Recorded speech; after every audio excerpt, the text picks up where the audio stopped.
Hello everyone, তোমরা সবাই কেমন আছো? আশা করছি তোমরা সবাই খুব খুব খুব ভালো আছো। হ্যাঁ, আমি ভালো আছি, বাট একটু আর আমি সবসময় একটুই ভালো থাকি। আর সত্যি এই সময় একটু আমার শরীরটা খারাপ। আর যাই হোক, ভিডিওটা স্টার্ট করা যাক। আর ভিডিওটা হচ্ছে যে আমি একটা রেমেডি দেখেছি, ফোনিং।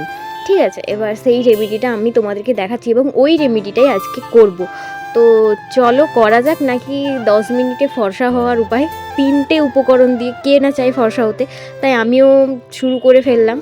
তো আমার এই যে ব্রণগুলো হচ্ছিল এগুলোই দেখাচ্ছিলাম। তো চলো। ये हमने किसी भी कंपनी का शैम्पू लेना है, उसको कट कर लेना है और उसमें डालना है थोड़ा सा कोलगेट, आधा नींबू निचोड़ कर डाल दो, थोड़ा सा इनो डाल दो। अब इन सबको अच्छे से मिक्स करके अपने पैरों पर लगा लो और 10 मिनट के लिए छोड़ दो। 10 मिनट के बाद जब आप इसको साफ करोगे तो आप खुद देखकर हैरान हो जाओगे, आपके चेहरे से ज्यादा आपके पैर चमकेंगे। इसे आप भी जरूर ट्राई कीजिए और हमें कॉमेंट में बताएं। তো ভিডিওটা এখন আমি শুরু করব। তো ভিডিওটার প্রথমেই যে বললো এই 3টে উপকরণ লাগবে, তো ফার্স্টেই আমি এই 3টে উপকরণ নিয়ে নিয়েছি। শ্যাম্পু, ইনো আর লেবু। লেবুটা এই যে মাঝ বরাবর কেটেও নিয়েছি, বলছে যে একটু লেবু দিলেই হবে, তো ওনারা তো দেখালেন। আর ওনারা ওখানে ইউজ করছিলেন যে কোন একটা অন্য শ্যাম্পু, তো আমি এখানে ক্লিনিক প্লাস নিয়েছি আর একটু ইনো নেব।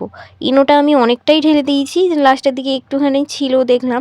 আর পুরো আধখানা যে লেবু, ওই লেবুটা পুরোটাই আমি দিয়ে দেবো এবং দেওয়ার পর এরকম একটা গ্যাঁজা টাইপ উঠবে। আর এই গ্যাঁজাটা এই ওঠার পরে আমি ওটাকে মানে লেবুটা নিচড়ানোর পরেই আর কি আঙুল দিয়ে মিক্স করে নেব এবং মিক্স করার পর ওটাকে এবার আমি আমার পায়ের মধ্যে অ্যাপ্লাই করব। তো দেখবো আগে আমি পায়েই অ্যাপ্লাই করব, ডাইরেক্ট স্কিনে দেবো না। ওনারাও তো পায়েই দিয়েছিলেন। তো তারপর আমি বেশি করে নিয়ে পায়ের মধ্যে এই যে মাখছিলাম। আর মাখার পর আবার লেবু দিয়েও আমি ভালো করে ঘষে মাখছিলাম, কিন্তু জানি না কি হবে। এবং যেটাই হোক না কেন আমি সত্যিটাই তোমাদের সামনে তুলে ধরবো সব সময়। আর যাই হোক, দেখতে থাকো ভিডিওটা, দেখো কীরকমভাবে কি হয়। ভালো করে পুরো পায়ে মাখার পরে আমরা এটাকে 10 মিনিট রেখে দেবো। 10 মিনিট রাখার পর দেখবো এটা কি হয়, এবং তারপরে তোমরাও সাথে থাকো, ভিডিওটা কেউ স্কিপ করো না, পুরোটাই দেখতে থাকো। ভিডিওটা ভালো লাগলে একটা লাইক অ্যান্ড কমেন্ট করে দিও প্লিজ। তো দেখো অনেকটা শুকিয়ে গেছে, তো আরও কিছুক্ষণ ওয়েট করার পর পাটা ধুয়ে আসার পর দেখো তোমরা কিছু তফাৎ দেখতে পাচ্ছ কি না। আমি তো কিছুই দেখতে পাচ্ছি না, পা ধুয়ে আসার পর এরকমই লাগে।